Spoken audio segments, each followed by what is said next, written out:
جب جنگ چھڑ جائے تو پھر لشکر نہیں دیکھے جاتے. ہاں تو پھر وہی پوائنٹ ہے نا کہ میرا اپنا خیال ہے کہ دنیا نے ہمیشہ کی طرح جو افسوسناک چیز ہے کہ ہم جو غلط فہمی کا جیسے لوگوں سے دوستوں سے ہم نے سیکھا کہ انسان بڑا ترقی کر گیا ہے, کہ انسان بڑا اپنا اصول لا بنا لیے ہیں, یونائٹڈ نیشن ہم نے بنا لی, ہم نے یہ بنا لی, مگر مجھے یہی سمجھ ہے کہ ابھی تک ہم خود غرض ہیں, طاقت ڈنڈے سے چلتے ہیں اور کمزور کو ہم سانس نہیں لیتے, کسی اصول کے ساتھ کھڑے نہیں ہوتے. انسان میں ابھی تک محبت نہیں آئی, مجھے اس پہ بڑا دکھ ہے بطور انسان. صحیح. اچھا اب جا کے ایک بات کی آپ کی بات سے جو مجھے سمجھ آئی ہے وہ یہ ہے کہ یہ بات تو کلیئر ہے کہ جنگ چھڑ جائے تو پھر لشکر نہیں دیکھے جاتے, اپنی جو ظلم کے خلاف رد عمل بھی دینا پڑتا ہے.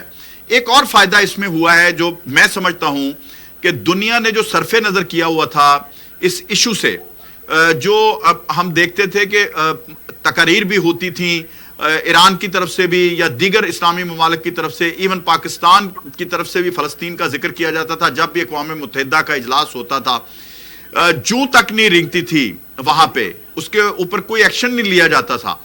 لیکن یہ حماس کا جو ہی رد عمل آیا ہے تو یہ ایشو جو ہے اب جس کو یہ نان ایشو ڈکلیئر کرتے تھے یہ واضح طور پہ اوپر کے سامنے آیا ہے کہ یہ ایشو ہے, اس کو حل کرنا پڑے گا, اس کو سالو کرنا پڑے گا. اور اس کو جب سالو کیا جائے گا تو 1968 سے پہلے کی جو پوزیشن ہے اس کے اوپر لانا پڑے گا.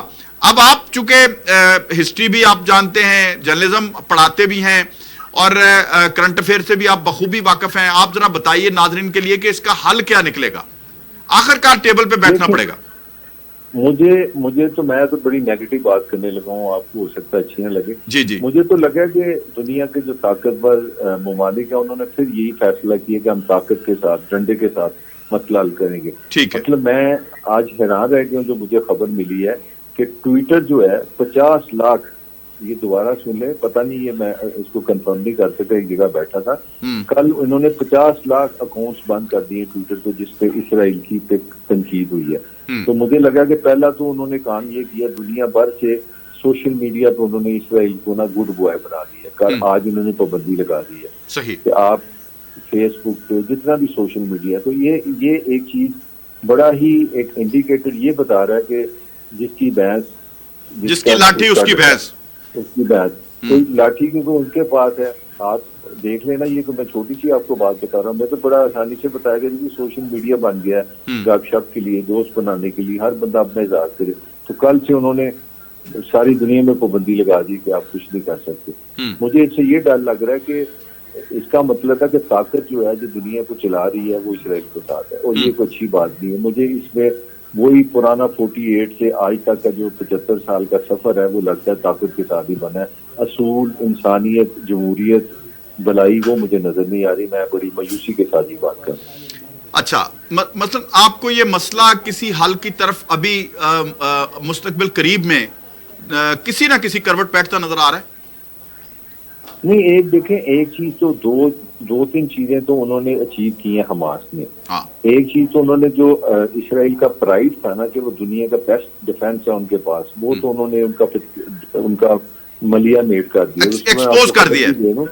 ہاں, اس کی وجہ بھی میں آپ کو بتا دوں. اس کی وجہ یہ کہ انہوں نے جتنا بھی اپنا ایکشن کیا نا انہوں نے بغیر آئی ٹی کے کیا. انہوں نے کوئی موبائل فون کوئی چیز استعمال نہیں کی, گیجٹس نہیں استعمال کیے, مینول, اس سے وہ مینول کیا. اس سے وہ آپ اندازہ لگا لیں کہ اس کی انٹیلیجنس تو انہوں نے سوچا کہ ہم نے کوئی چیز یوز ہی نہیں کرنی تاکہ کوئی کمپیوٹر میں چیز ہی نہ آئے. تو اس سے ایک تو ان کا یہ کانفیڈنس بہت بڑا ہے, اس میں کوئی شک نہیں ہے. دنیا میں یہ مسئلہ بھی گیا ہے, مگر میں جو بار بار جو بات کہہ رہا ہوں, مجھے لگ رہا ہے کہ دنیا ابھی تک طاقت کے نشے میں ہے. دنیا کو یہ اخلاقی طور پہ سوچنا چاہیے. یہ جو میرا شروع میں نے آرگومنٹ آپ سے کیا کہ آپ 1948 میں یہ انگریز کی سب سے بڑی میں سمجھتا ہوں جہالت ہے, انسان دشمنی ہے کہ وہ ایک جگہ آئے. اور انگریزوں نے اس سے پہلے ترکوں کی سلطنت عثمانیہ نے قبضہ کیا تھا فلسطین پہ, پھر فلسطین سے قبضہ لیا انگریزوں نے, اور انگریز اس کو اسی طرح چھوڑ کے جس طرح میں بار بار کشمیر کہہ رہا ہوں. تو یہ ڈسپیوٹ میرا خیال ہے بنایا اس طرح گیا تھا کہ دنیا اس میں پھنسی رہی, اس کو ڈیزائن ہی شروع سے ایسے کیا گیا. صحیح. اچھا, اب آ جائیں ہم ذرا تھوڑا پاکستان کی صورتحال پہ. ہم دیکھیں کہ ریلیاں نکل رہی ہیں جو ہے حمایت میں، لیکن ہمیں کوئی پالیسی بیان جو ہے وہ کچھ ہماری کیئر ٹیکر گورنمنٹ کی طرف سے جو آیا بھی ہے تو وہ بھی کوئی جلیل عباس جیلانی صاحب کی طرف سے ایک دمنگ بیان آیا ہے، لیکن ہم نے دیکھا ہے ہمارے پرائم منسٹر کی طرف سے یا صدر کی طرف سے کوئی اس طرح سے نہیں آیا. ہم نے ٹرکی کی طرف سے بھی کوئی سخت سٹیٹمنٹ نہیں دیکھا. تو مجھے بتائیے کہ اب جو ہے آپ کی بات کو میں اگر درست مان لوں تو پھر وہ جس کی لاٹھی اس کی بھینس، پھر خاموشی اختیار کرنی چاہیے، ہمیں ظلم ہوتا رہنا چاہیے؟ نہیں، یہ تو میں ایک انسان ہوں، ساری ایک ریاست کا تو مطلب نہیں نا میں نمائندہ بن سکتا، یہ تو حکمران بھائی ان کا کام ہے. لیکن اپنی رائے تو آپ دے سکتے ہیں نا. میں رائے یہ دے سکتا ہوں، میں آپ کو مایوس کر سکتا ہوں کہ جن ملکوں نے آئی ایم ایف سے قرضے لینے ہوتے ہیں وہ اپنے دل کی بات بھی کر سکتے ہیں. اب آ جائیں آپ کے پرانے مربی دوست نواز شریف صاحب تشریف لا رہے ہیں 21 کو، اور ان کے استقبال کی تیاریاں بھی ہو رہی ہیں، اور میں آپ کے دوست جتنے بھی جرنلسٹ ہیں آپ کے ساتھ جو پروگرام میں بھی بیٹھتے ہیں، نام نہیں لوں گا، یا کئی ایسے دوست جو ہمارے مشترکہ دوست ہیں جن کا ٹلٹ ہے تھوڑا ادھر، وہ کہتے تھے جی نہیں آئے گا. تو ابھی بھی کوئی ان کی بات میں وزن ہے؟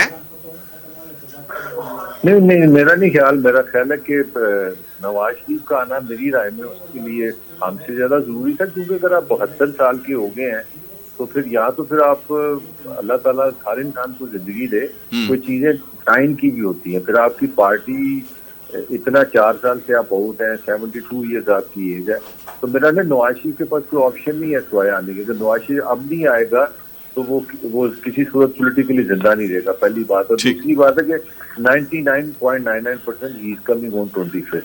اچھا آ رہا ہے نواز شریف، آ رہا ہے. اچھا جی. اچھا، دوسرا یہ کہ پریکٹس اینڈ پروسیجر بل آ گیا، اب جناب اس کی منظوری بھی ہو گئی، سپریم کورٹ نے ایکٹ منظور کر دیا جو ہے، اس میں تھوڑی انہوں نے گنجائش رکھی کہ تاکہ تنقید کرنے والوں کا شاید ایک میں تو منہ بند کرنا لفظ استعمال نہیں کرنا چاہتا، کیونکہ اگر وہ اس کو ماضی کی اپیلوں کو بھی الاؤ کر دیتے، ماضی میں جو واقعات ہوئے ہیں، تو شاید یہ باقاعدہ طور پہ یہی کہا جاتا کہ نواز شریف کو ریلیف دے دیا گیا ہے.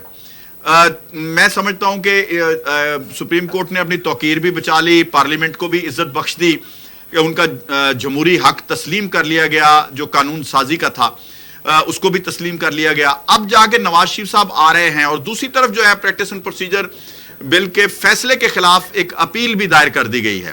اب ذرا اس کا مجھے بتائیے کہ کیا ریلیونسی بنتی ہے؟